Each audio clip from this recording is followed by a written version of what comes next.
Hi everyone, I'm Ingi from Tarot Ingi, and I'm going to give you guys a review of an amazing deck called Art History of Past Lives. And I'm going to compare the cards with the traditional Rider-Waite cards. So this deck basically uses art that is now in the public domain and connects them to the tarot cards in a very interesting way. And I'll explain a little bit more. For example, this card here, Karmic Lesson. And the art is The Temperance Lecture by Edward Edmondson from 1861. And Karmic Lesson, and you think, why such a grim picture for temperance? This is actually a temperance card. Temperance is such a good card, you know. Why do they have a drunk man and a crying child? You know what I mean? But it really speaks of past life, as in how you get to where you are now. So for example, how do you get to balance? This is a card for balance and also self-control as well. So then maybe in a past life, you were learning to be more in control of your impulses and addictions, and have emotional balance and stability. But maybe this is important to you because you've had the opposite, you know what I mean? So this is a world card, traditional, Rider-Waite. This is art history, it's migration. And when you get this card in a reading, it often means that you are very drawn to another culture, or you want to be part of the world in a big way, and many will go and live overseas. And this is the Santa Maria at Anka by Andries van Etveldt from 1628. So perhaps if you feel like, especially if you're born in a very small town, and maybe you feel completely disconnected to the world, maybe you want to be part of the world and you want to be connected more, then maybe migration was a big part of your past life experience. And a lot of these cards also have like place meanings. So this is a Chariot, and it's America. The Virgin of the Navigators by Alejo Fernandez, 1531 to 36. So it's not just the US, it's actually America as a whole, the continent. So this deck, when you do a reading, it will tell you where as well you had a past life. So you might be very drawn to a place, and maybe a belief system from that place, even religion as well, that you're very embedded in on a soul level. So it answers those questions. So it's a really fascinating deck. I'm so glad I bought this deck, because it just takes it to another level. And this is Eight of Swords. And Eight of Swords actually in this deck means oppression. So Captives in Rome. This is by Charles Bartlett, 1888. And Eight of Swords traditionally mean being hypersensitive and self-conscious, and therefore unable to really move forward in a meaningful way, because it's like everything you do, you feel, is someone going to judge me? Like, and that could then come from a past life, depending on, of course, you have to, it's not necessarily so, but if you get this card, it's a strong indication that perhaps you were oppressed in a past life. And I think I'm a firm believer in past lives. I believe we've all been oppressed and we've all been the oppressor. But maybe it's something that you haven't fully dealt with on a soul level, like you haven't really healed from it, so it shows up in your life again. But if you get Eight of Swords using this deck, it can mean that you also maybe fear authorities as well in this lifetime. It has card meanings like son. So if you get, and son, daughter, and mother, father, sister and brother. So when you use this deck, it can also show you who you have past lives with in a different family dynamic. So this is Page of Wands, and it means son, basically. And it has also time period. So this is the late Middle Ages, and it's Four of Wands. And then Nine of Pentacles is 19th century, but the painting is called The Dissatisfied Painter by Joseph Bersos from 1852. So then the dissatisfied painter doesn't sound very much like Nine of Pentacles. But then the meaning is actually more to do with the painter's life, because this painter, he had to reinvent himself, and he lost money and he made money. Like, he lost a lot of money in the stock market, but then he made a lot of money reinventing himself. So he ended up basically went into business, and he became independent financially. So he was a painter who also reinvented himself as a photographer. If you get this card as a past life, that means that you overcome material obstacles in a past life, and that you actually have gifts in business and entrepreneurship.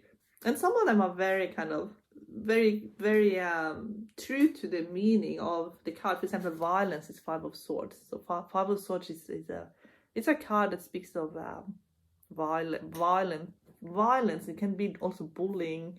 It can be less extreme, you know, but it's defeat, because it's just a very unhealthy situation. But from a past life perspective, especially if you have problems in an area in this lifetime, can be that there's been a lot of violence in a past life, and maybe you're still carrying some of those memories, and maybe there's something you need to overcome in this lifetime that's connected to violence in a past life. So this is the Fool, and it's actually a painting of Archangel Gabriel. And in the book, they've renamed this card, and they just call it You. And it's Archangel Gabriel in the Annunciation, and it's by Filippino Lippi, so an Italian Renaissance painter. So instead of it necessarily being from a past life, it then becomes that you read the whole layout in a more personal manner than what you normally would. And here is an interesting one. This is Seven of Pentacles, and it says 17th century, and it is it's a painting from the Dutch school, 1625. So the Dutch school, a lot of paintings just say it's from the Dutch school. So it's actually unknown, but someone that studied in the Dutch school. So these students didn't actually get a lot of accreditations for the art, which actually is a meaning of Seven of Pentacles, is that you are learning, studying, you're working maybe for little, you get little credit, but you're putting in a lot of effort. But you're willing to put up with it because you have a goal like that's long term. So you know that you will get credit, you will get more money. You just have to get through this more like a lower status, or even almost like a learner initiation almost. But it can also actually mean that you are working on the land, and that it takes a long time before you get the rewards of what you have actually planted. But metaphorically, it means then that you planted a seed and it takes a long time before you see the rewards. This is interesting. This is 18th century art, Freedom or Death, Eight of Wands. So this is revolution art, French Revolution, but 18th century. So you had the French Revolution, you had the American Revolution. So if this shows up in your reading, then maybe you have had a past life in a revolution, and maybe freedom is extremely important to you, and maybe you are a freedom fighter in this lifetime as well. So this is a painting from 1795 by Jean-Baptiste Regnault. So this basically is a soldier from the French Revolution that has fallen and is now an angel. So angel of freedom and angel of death at the same time. And this is a very interesting interpretation of 10 of Wands. It says depression. And this is a painting called Sad News by Peter Fendi, 1838. So now it's kind of like, doesn't make any sense. Like, why have they decided that 10 of Wands is depression? So this is where the book is really helpful. So you go into the book. So it actually speaks a little bit about, this is about losses. 10 of Wands is being very burdened, you know. And being very burdened can lead to depression. But I also think that it's the life of the artist. So the artist, when he was an infant, he fell from a table and he had irreparable damage to his spine. Traditionally speaking, 10 of Wands speak of working really hard. And a very optimistic reading of 10 of Wands is that you're willing to take on a lot of responsibility because you really believe in what you're doing. And also not trusting people with responsibility because you're worried they're going to make a mistake, so you do all the work. But in the Rider-Waite tradition, this is a stage card, the 2 lines. It's also people who are putting a little bit of a performance on. Look how hard I'm working as well. 2 of Swords. It's called generic illness. Blind wife in a room. And if you remember 2 of Swords in the Rider-Waite deck, someone is blindfolded. So they're using blindness as a symbol here of not rocking the boat, so not seeing too much, not upsetting the status quo.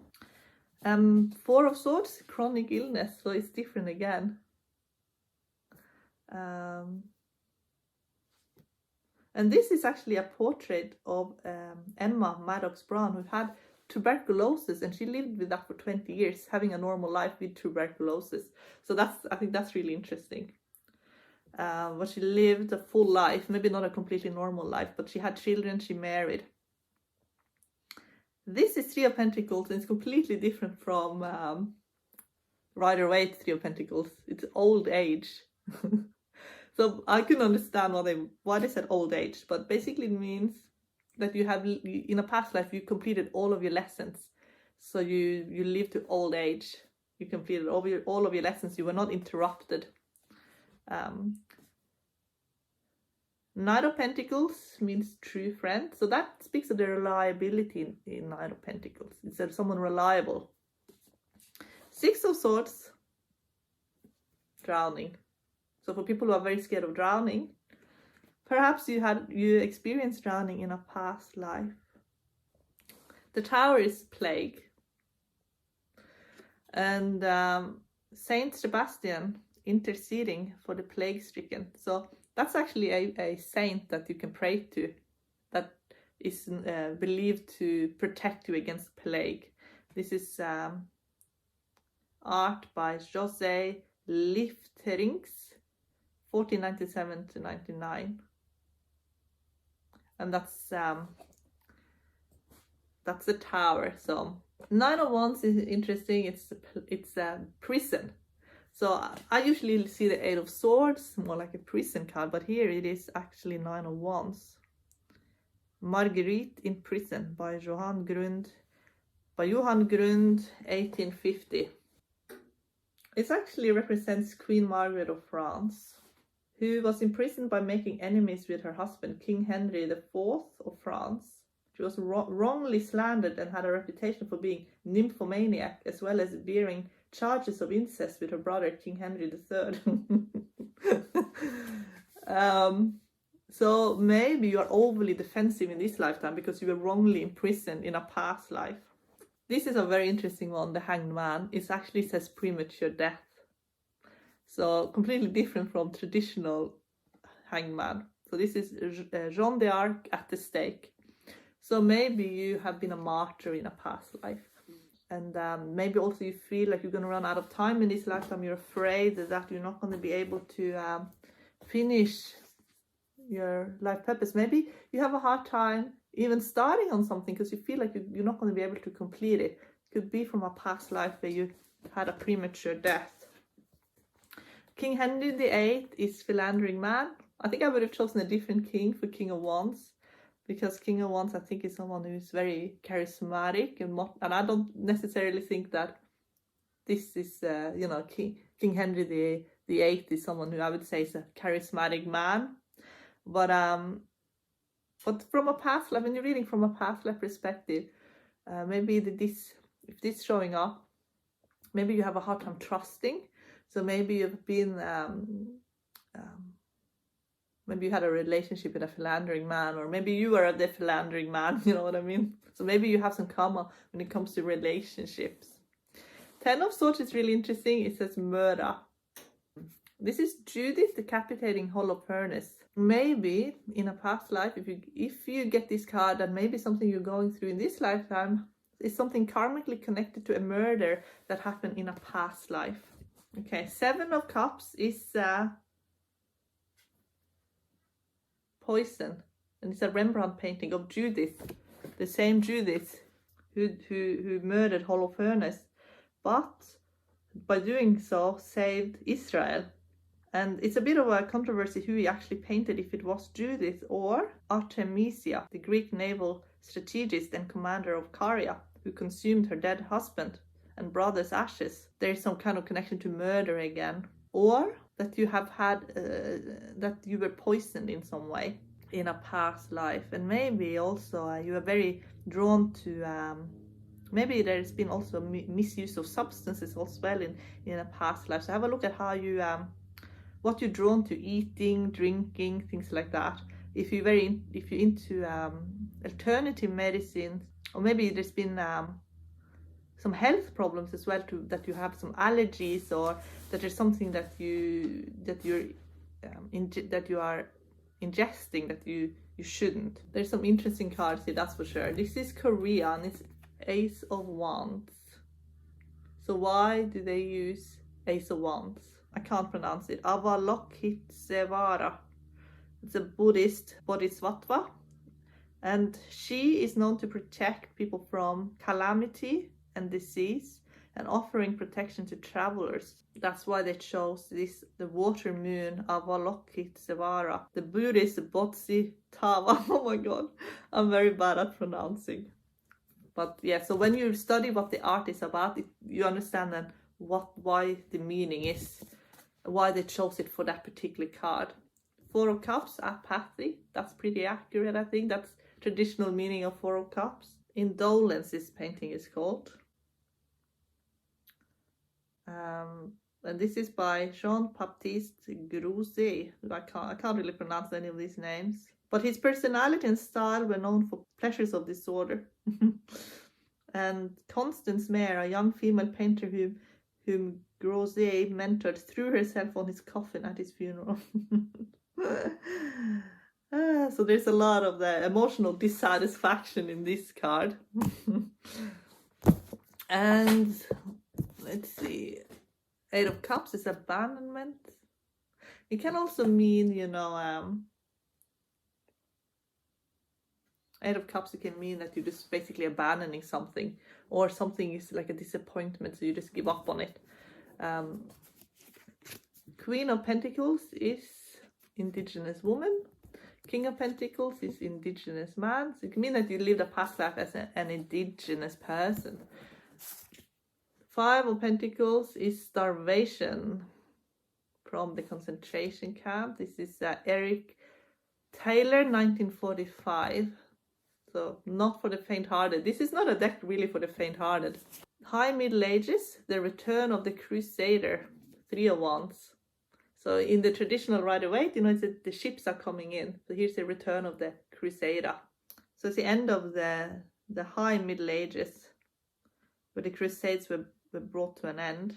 It can actually mean a bit of a karmic return, actually, like something you pushed for is coming to an end, but you're wanting some kind of result, or a promise of an investment that's going to be returned to you in some way. That maybe you made a sacrifice and you now wanted to see if it was worth it. High Priestess before Christ. So basically this means like an old religion. So here they're giving an offering to Ceres, goddess of harvest. So this is like pagan religion. So High Priestess, the witch, you know what I mean? So maybe you've had a past life as a witch, or you lived in the pagan times, you know what I mean? So when you do this past life deck, you draw something from it, especially if you're going through something you don't fully understand, and then you see that this has something to do with something you've either gone through before, or maybe you have a fear and phobia because of a past life, or maybe this is someone you have had many past lives with, or you're drawn to a certain belief system because you lived many past lives in that continent or that country. So we're all so much more complicated than what we believe or know ourselves to be. And I think that makes us more interesting as people, actually. So this deck, I'm definitely going to be using that. I might do a pick a card, actually, and do a pick a card, you know, using this deck. So we'll see if I will or not, but I think it would be really good to do. You know, it can be past life lesson, influencing your life today, pick a card reading. So I think I'm going to work with that soon. So guys, hope you enjoyed this deck, and I hope I'll be able to record something for you soon. I want to do some more tutorials, but I will mostly be recording on Mondays. So Mondays will be my new recording day for YouTube. Okay guys, bye.